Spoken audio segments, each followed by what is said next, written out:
Maswerteng gabi po mga ka-STL. Narito na po ang resulta ng STL Bulacan para sa araw na to, third draw.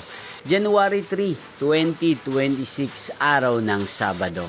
Naway ang mga natayain niyo pong mga numero kanina ay manalo nawa ngayong gabing ito, 8 p.m. Kaya kunin niyo na po ang inyong mga ticket. Narito na po ang resulta. Ang mga numerong nanalo sa STL Bulacan ngayong gabing ito, January 3, 2026, 8 p.m. third draw. Result 19 at 2 in exact order.